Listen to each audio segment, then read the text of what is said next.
Hey and welcome everyone to a new video. I'm Capunator and it is a pleasure to talk to you today. In today's video you will see some Apex Legends and I'm going to tell you all the news about Season 6 in this short video, so maximum 10 to 15 minutes. Like this you're informed about everything you need to know. And yeah, some more gameplay will be shown I guess on Friday. Maybe I'm comparing now the single fire Hemlock and the burst fire Hemlock since the burst fire Hemlock got a buff. That's amazing. But more of the news right after. Now at this point, if you like this sort of video, let me know with a like, leave me a comment, subscribe to not miss any more videos of Apex Legends. Now let's just start with the news. Yeah, first of all, the map got updated. World's Edge is now for a week in the map circulation and there's some changes to it. Hammered Robotics continues to take over the world, and yeah, they are definitely trying to do something. You can see this on different spots. There are a lot of spots that changed and these map changes are really amazing. At this point, as you can see in the gameplay, I just found the new SMG Volt. It's an energy weapon, it's amazing, you will see after. Next change that we got is a new legend, it's Rampart. I guess most of you have seen the trailer, so you already know how Rampart looks like, but for those of you who missed everything, here the three abilities. First, the passive ability, Model Loader. Rampart increased the magazine capacity and faster reload for LMGs and also for her minigun. This also applies on the cooling effect on the L-Star. Next we have the Tactical, which is the amped cover. This is just like a small shield, you can see later in the gameplay, which blocks bullets who came from your enemies from one side, but if you shoot through the right side, they are getting charged and you're doing more damage, basically like disruptive rounds. Right here you can see how it works. It's fantastic. Next we have her ultimate and it's her M-Place minigun Sheila. She just calls it Sheila because this is so much cooler than call it minigun. And yeah, Rampart plays a mounted machine gun that can anyone use with high ammo capacity and a long reload time. And she can maximum place 3 miniguns at the same time, so if you place a fourth one, the first one will disappear. But everyone can use it. That's a really cool feature in my opinion. She's a great legend because this gives us something like we haven't had before, like dealing damage and give protection from damage at the same time, and actually gives a huge buff to all the LMGs while playing her. In my opinion, a great idea. Next we have a new weapon, it's the Volt SMG as I told you before. This is the first energy based SMG and it's really cool. I played it, you can basically just put on every single typical attachment for these energy weapons. As you can see, there's also the magazine, the extended mag for energy weapons are back, so definitely something you should try. This weapon is fun, deals a good amount of damage. And the range is not that bad and the recoil is also nice to control, I would say. Then there's something really new, the crafting system. And you all know the situation where sometimes you just can't find good loot, like, I don't know, you have a Mozambique and a white body shield and your enemy has an R301 with a purple one, with a purple body shield, and yeah, you just don't have luck. And now we have the crafting system. First of all, you need to collect some crafting materials. As you can see on top on the right corner, I already got 10 here at this point of the gameplay of these crafting materials. Then once, if one of these crafting systems drops, or I guess they're spawned somewhere on the map sometimes, you can go there and you can just like buy loot out of it. And this loot is always the same for a whole week, at least one part of it, and one part does change every day.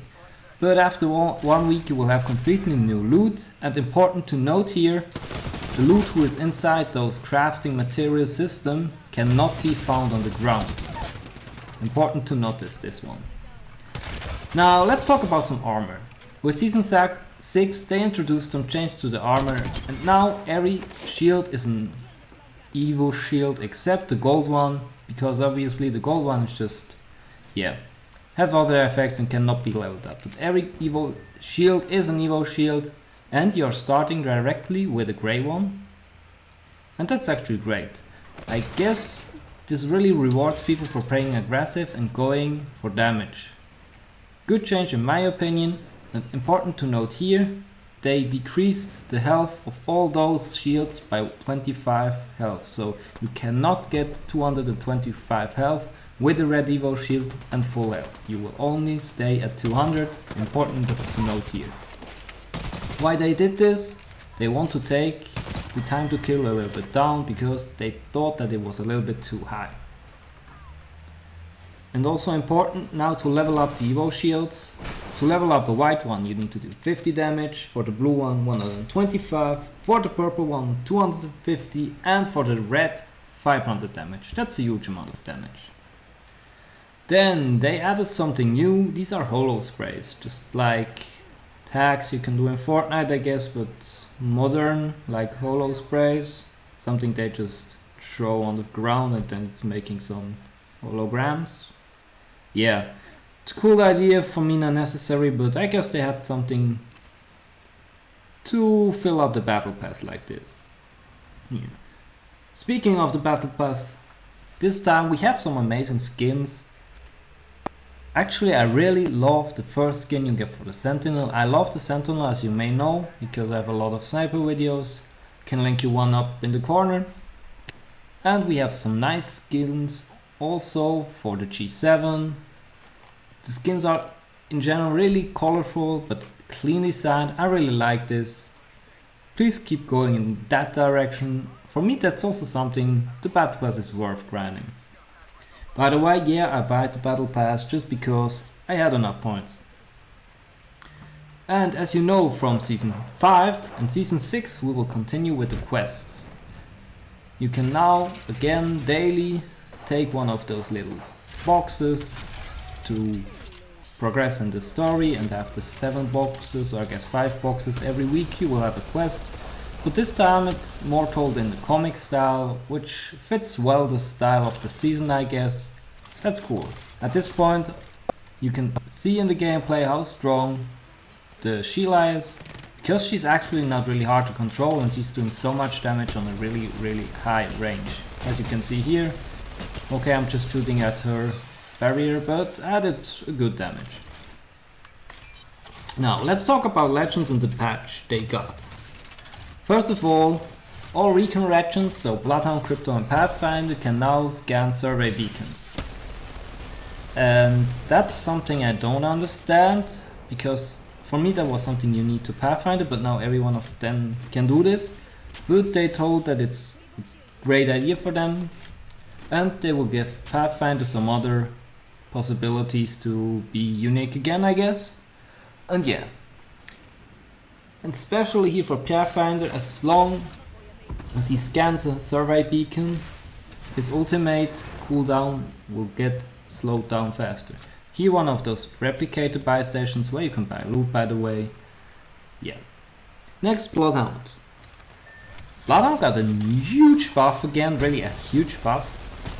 It's really surprising me because we already had a buff for season 5, but they keep just buffing him. That's great, I guess I need to try him out. Beast of the Hunt now gains duration when you kill someone shortly before the timer runs out, so this means you will stay in the Beast of the Hunt mode even longer if you're playing aggressive, and that's really cool. And the Eye of the Allfather is activated twice as fast while using Beast of the Hunt, and the cooldown is much shorter. To tell this with numbers, the Eye of the Allfather cooldown during Beast of the Hunt is, instead of 25 seconds, it's 6 seconds. That's basically always. And the time to deploy those radar, sonar waves, I guess, is only 0.9 seconds. That's really fast. Now, for Crypto we have also some changes. A surveillance drone now can activate respawn and survey beacons, and I guess that's cool for Crypto players because he sometimes really was useless. And that's cool, I guess. And they also nerfed it because I guess you know the tactic with Revenant, Crypto and Wraith to push in and basically have 2 times your full life and can push a team, and they basically can't do anything against you. To decrease the effectiveness of this tactic, they now decided to give Crypto's drone also a slowdown on on teammates, not only on enemies. Like this you cannot just push in while he activates his drone. That's okay, I guess. It's fine. At least they tried to do something with this. For other legends, Revenant, as I told before, with his Death Totem and the Wraith combo. For 2 seconds after being recalled by the Death Totem, players cannot use Wraith's Dimensional Rift, just to slow down the fight a little bit and not give them this much aggressive play with this tactic. We have Octane. The Sting can now be used while healing, but it will not remove the slow you incur from healing. That's actually a nerf, I guess, because before when you were healing, then using the stim, you stayed as fast. Actually, you didn't stay slow with the heal, you were fast again, like just running around normal. That was really cool. Loba got some buffs. The cooldown from the market now is 90 seconds instead of 3 minutes. That's cool. Chibi got a nerf, and his increased cooldown for the defensive bombardment is now 4.5 minutes instead of 3 minutes. That's fine, I guess, because sometimes there were just so many bombardments in end fights. In my opinion, a great idea. Bangalore got a buff. They decreased the cooldown from 4.5 minutes to 3 minutes for her ultimate. That's a great idea, I guess, because the ultimate does not this much damage, but it's for pushing in, and if you only can push in every 4 to 5 minutes, it's just too slow, I would say. And the cooldown for Wraith also got nerfed. It's now 210 seconds instead of 150 seconds. And for Watson, this trophy system will now shut down caustic barrels while flying in somewhere of the radius of the trophy system. That's cool. And now finally the loot changes. They added extended energy maps and the turbocharger hop-up, so pay attention from the devotion, which is now a ground loot weapon.